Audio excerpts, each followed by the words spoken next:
This is a good point that, in case people weren't aware of the process. I mean, everyone at this stage, we had such great sets, even though it's kind of rudimentary, but they actually built a truck for us, and we used that truck so many times.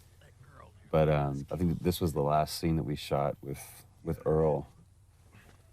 Yeah, and rehearsal, that I would try to give you guys as much of concept art and videos that we had, right, so you can imagine the space, because you have nothing there to act off of, except each other. That's right. You guys have each other. It's true. And I love this exchange between Bill and Joel, too, because, it's Joel trying to kind of apologize for an awkward situation and trying to show some sensitivity to him, and Bill just completely glosses over it. The thing with Joel that I kind of admire, like, he can't come up with the right words. He can never come up with the right words. I was like, it's like a half sentence. He's like, so, yeah. And Bill kind of finishes that for him, but it's which really helps my writing.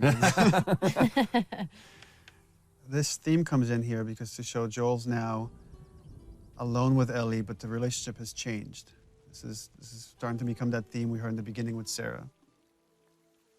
Now we're getting into the first scene we ever shot, and this is your guys' edition right here.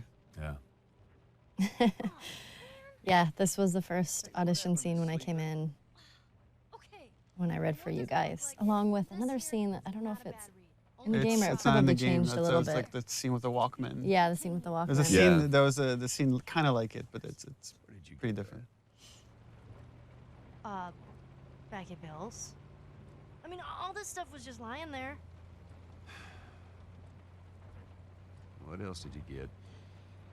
Well, and I especially love this because, especially at this point, we had no idea who Bill really was. That is actually before How many times did we come back to this scene? Like, at least 3 times. Yeah, at least 3 times. I love what she says. I was like, hey, you know what this is? And the different versions of songs that we ran through with this, too, is great. I'm sure your friend will be missing this tonight. Mm-hmm. That's the guy on the cover is John Sweeney, one of our concept artists. That's awesome. Is the centerfold also his penis? We should have that unlockable. You could see what she's looking at. Yeah. Get your subscription to Bearskin Magazine today. I'm just fucking with you. And the awkwardness of that moment. But it's also such a great moment of levity between the two of them.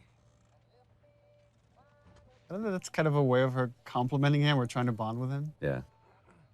And it's something I was very conscious of when, like, writing this stuff. It was like, this is making me uncomfortable here on the page. I have to leave it as is. Yeah. That's your litmus test. Yeah. I love that. Not even tired. Cut to passed out. This is the first scene, because it was part of that reveal trailer. It's the first scene that I ever saw put together fully, and I was just absolutely blown away how good it looked. It was the first time I'd actually seen, real flesh and bone put on Joel and Ellie. And the yawn we added after the fact. I remember that. Because we were like, she doesn't have a yawn. She should have a yawn when she wakes up. And then you were yawning on the set, and we're all yawning because it's contagious.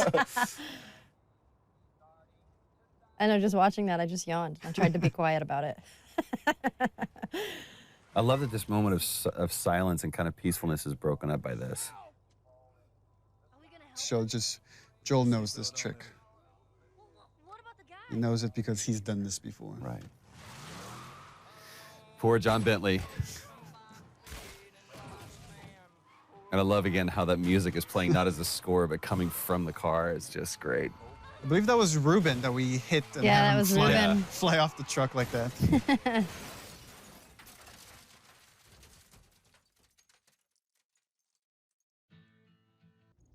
This was also the first really dramatic scene we shot, and it became kind of the touchstone for how the characters should look when they're really pushed. It's so interesting when she's, again, it's this moment of vulnerability when she says, I feel sick, and Joel's, again, being very didactic and pushing her away. She stands up for herself. This is the first time she stood up for herself. How about, hey, Ellie? And I love that line, you know, it's either him or me. Come back to that. And he can't do it. He can't admit that she saved his life. Lead the way. So this is, in the story, the first time Joel really is trusting Ellie and seeing her as pretty much an equal to him. He has to rely on her to survive in this world. This is one of the first cinematics that we saw too, and we just, Yeah. it's still one of our favorites. We keep coming back to it and laughing because I love this exchange between the two of them. What about me? You stay here. This is so stupid. We'd have more of a fucking chance if you let me help. I am. You seem to know your way around a gun. You reckon you can handle that? Well, I sort of shot a rifle before. He's like, shit, rats, that's it? Fuck. BBs. I love that line. Oh, shit, here's what we gotta work with. We usually avoid these kind of cameras that rotate around something that are trying to do too much, but it felt like this moment kind of needed it. Yeah, I love It's it. a weird parent-kid moment. Yeah. As soon as you fire, He's teaching her how to shoot to kill. Get another round in there quick. Listen to me. If I get into trouble, There's a really nice, every when I watch like Ellie's performance, this balance between she's trying to be a hard ass, but you could see in her eyes she's kind of terrified of the situation. Yeah. But even in this, there's almost a little bit of excitement there too. Either whether it's about the reality of her killing isn't real, or if it's just I have an opportunity to make Joel proud.